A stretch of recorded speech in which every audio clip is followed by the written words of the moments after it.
I'm here to talk to you about my history with and my memories of Shenmue 1 and 2 for the Sega Dreamcast. Um, First off, I'd just like to say if I'm looking off to the corner of the screen, it's because I'm checking my notes. That's mostly because it's my first video that I've actually posted to YouTube, and also that I feel like there's so much ground to cover that I don't really want to ramble and go off the topic. Um, I guess to start off with, how I found out about the game would be a good place to go.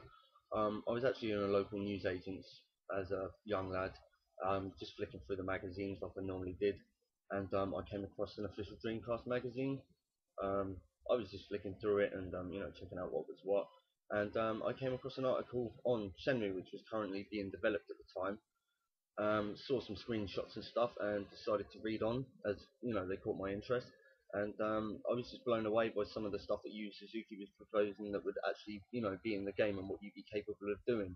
And at the time, I didn't feel that any of this would be possible, given the current state of computer technology. I just didn't see it happening. And lo and behold, when the game was actually released and I got my hands on it, I was pleasantly surprised to find that it actually met up to all the hype, which is something that we all know doesn't tend to happen a lot with computer games nowadays. Um, I first came to own a Dreamcast after they bombed and the price dramatically dropped. I actually spotted one in a local pawn shop for about £60. So I just picked the thing up and went and bought Shenmue 1, brand new at the time, because although the price of the console had dropped, they were still selling games for it. So I went and picked that up, and I was really just blown away by the fact that it was the first game to have a really open world and an element of freedom of choice. It wasn't like you had to follow a linear path. It wasn't all about just fighting hordes of bad guys. It really allowed you to take your time and explore the world and discover things for yourself and evolve your character in certain ways as well. Um, I guess the first thing with the whole freedom of choice thing is that you really, from the moment you get up, have a choice in where you go and what you do. You can either go to the dojo and start sparring with Fukusan, or you can head into town and try and pick up clues as to where to go next, or get involved in the mini games in the arcade. There was capsule toys to collect. There was also training. You could literally just go to a park somewhere and just practice your moves and improve your proficiency with them.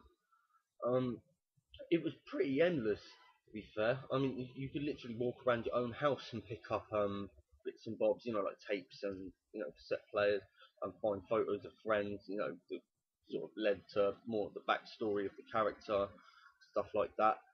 Um, I guess going back to the mini games, one of the things that I thought was really cool was that you decided to include a lot of the old games that he was renowned for making, such as Hang On, Space Harrier, stuff like that. You know, it was really cool that the game was set in the 80s and that they managed to include those games in it as a sort of diversion.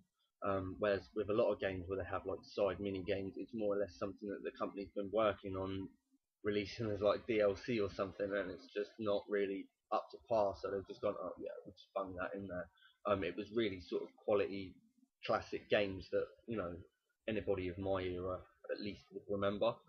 Um, Moving on to the whole training and sparring aspect of things, that was one of the things that I really enjoyed about it. Was your ability to get involved with that as much or as little as you want. Personally, for me, it was kind of cool to be able to go and practice my moves and at the same time train and upgrade them and make myself a better, more rounded character. Um, Also going into shops and buying move scrolls and stuff like that was pretty cool.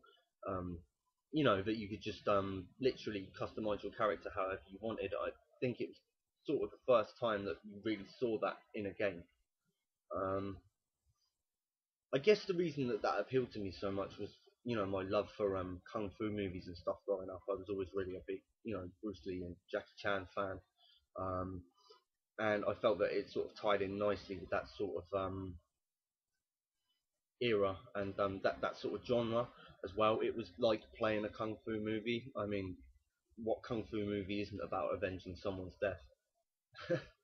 um, there's also been a lot of complaints about bad dialogue and how sometimes can come across as quite funny and a bit ridiculous. But I like to think of it in terms of the kung fu movies of the 70s and 80s, which were badly dubbed and directly translated from Japanese or Chinese. So it never really sort of made an awful lot of sense. But I always feel that if you're going to watch that sort of thing, you're not there for the story. Let's face it.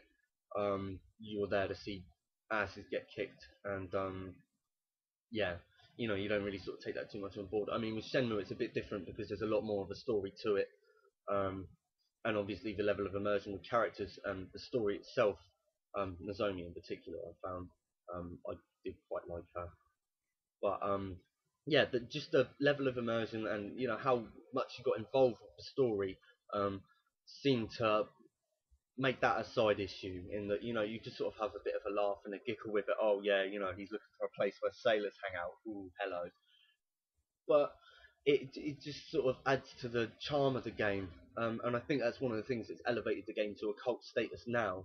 Is that a lot of people look back on it so fondly, you know, with the memories of stuff like that that just made them chuckle, and also characters like Goro, who were just you know for me was just freaking hilarious, and I think he was intended to come across that way as well. But he made me laugh, and I don't know, Ine-san and people like that that just sort of genuinely seem to care for and you really sort of feel a part of that, and like you're connected with them in a way. um, I think that's one of the reasons why so many people are still dead keen on the game and really want a third one made. Um, Personally, I'd love to see a third one be made. Unfortunately, it seems like Yu Suzuki and Sega have pretty much given up on the idea because they don't believe that it'd be profitable enough, and that there's just not a real market for it.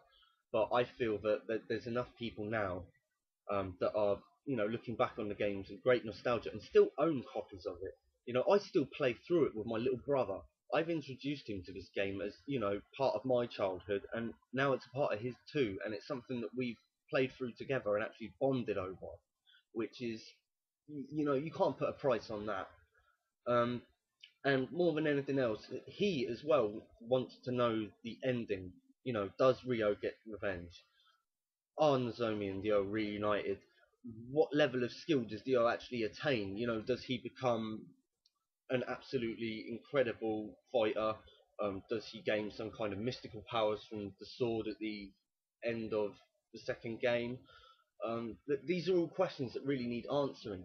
And I've even looked into this online, and I've actually found out that the story is complete. Yu Suzuki did actually finish the story. So even if there isn't going to be a game, which would be a crying shame, but even if there wasn't, I think that a book would, sort of a manga or something like that would be the least that could be done to satisfy everyone's curiosity, because anybody that's played it that loves it wants to know how it finished, and it feels so unfair that after 10 years we still don't have the answers. And when you've invested that much of your time and that much of yourself into the story and the characters and everything, you just need to get some closure on it. It's sort of unfair for us to be left in the dark like that. But going back to the whole love it or hate it thing, there are a lot of people that don't particularly like the game. They think it moves too slow. They think the dialogue's corny, and a lot of stuff like that. The graphics are outdated. Personally, I think they hold up quite well. I mean, obviously they're not to the standard of this generation, but for the time, I think they were, pretty epic.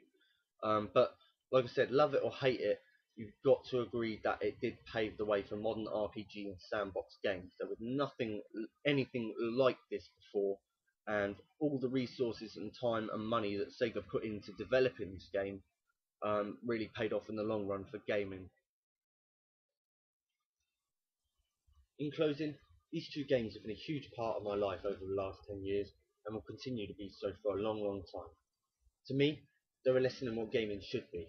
Not about graphics, online play, how many copies you sold or how much money you made, but how many gamers you inspired with your story and how much a player should feel a part of the world you've created.